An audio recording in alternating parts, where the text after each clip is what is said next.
मैं तो लाल कुआं में खुद ही फंस गया था, हाँ, या जो भी था। अब मैं उसको ये क्यों कहूँ फांस दिया, मैं फंस गया, फंसा हुआ था।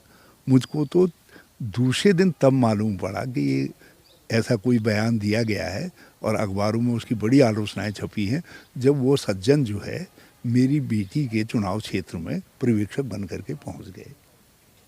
तो इसका मतलब है मैंने बयान दिलवाया या उनसे मैंने वो अकल सिखाई उनको।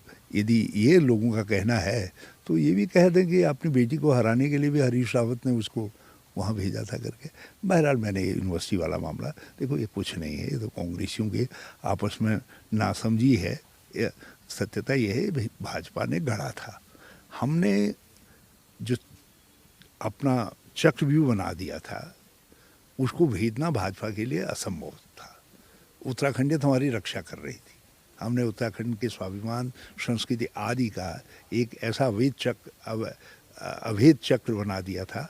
तो उसको भेदने के लिए ये मुस्लिम यूनिवर्सिटी का अस्त्र गढ़ा गया और ये प्योरली भाजपा की मानसिकता से पैदा हुआ। अखबार, एक अखबार जिसमें मेरा बयान, वो अखबार कहीं से छपता ही नहीं है, मैंने पता करवा लिया, वो तो है ही नहीं, अखबार ही नहीं है, लेकिन भाजपा के सोशल मीडिया में है, भाजपा के पेज में है।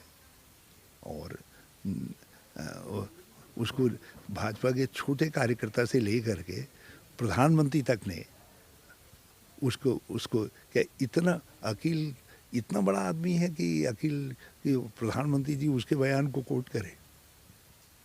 नहीं, बताइए ना।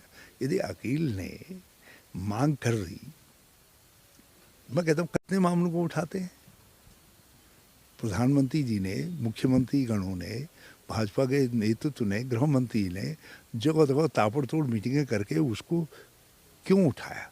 इससे बिल्कुल लगता है कि ये सब all were manufactured and engineered by BJP.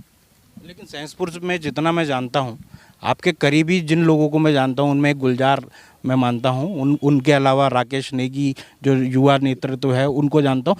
Aqeel तो मैंने कभी भी नहीं देखा, जो शायद समय में 3-4 लोगों के लिए कह रहा था। मैं, ये सही बात है कि मैं आर्यन शर्मा के पक्ष में नहीं था, क्योंकि उसने पिछली बार हमारे अध्यक्ष को हराया था। यद्यपि आज अध्यक्ष ही जो है दल बदल कर गए हों, वो अलग बात है, लेकिन सत्यता ये थी कि पार्टी के अध्यक्ष को हराने के लिए जिस तरीके से किया गया, मैं उसको पुरस्कृत करने की मैं समझता हूँ ये बहुत गलत निर्णय था। मगर पार्टी का निर्णय था, हो गया निर्णय।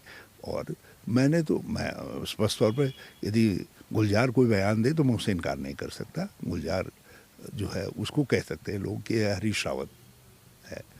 और इस समय में राकेश नेगी और एक चौहान हैं और एक लक्ष्मी हैं, मैं कह रहा था इनमें से किसी को कर लो, हिंदू करने हैं तो इनमें से कर लो। और बल्कि मैंने कहा नहीं तो जो है एक जो है गुलजार को, बल्कि मैं ये कह रहा था कि भाई तुम अध्यक्ष बना दो, इसको कार्यकारी अध्यक्ष बना दो, ताकि मुसलमान भाइयों की भी भावनाएं हैं, आखिर वो भी तो एक बड़ी संख्या में है ना। आप कैसे उनकी बातों को, और कांग्रेस जैसी पार्टी यदि केवल परहेज करने लग जाएगी, परहेजवाद से काम लेगी, तो ये देश टूट जाएगा, ये देश बर्बाद हो जाएगा। तो इसलिए कांग्रेस को अपने रास्ते पर चलना है, मगर उसके लिए मैं ये मूर्खतापूर्ण चीज़ हूँ। और फिर मैं तो दूध का जला था, एक झूठ पहले भी तो गढ़ा था इन्होंने, नमाज वाला है? तो मैं दूध का जला हुआ था, मैं कहाँ से इस बात पर, तो मेरा कहीं दूर दूर से कोई वास्ता इस बात से नहीं।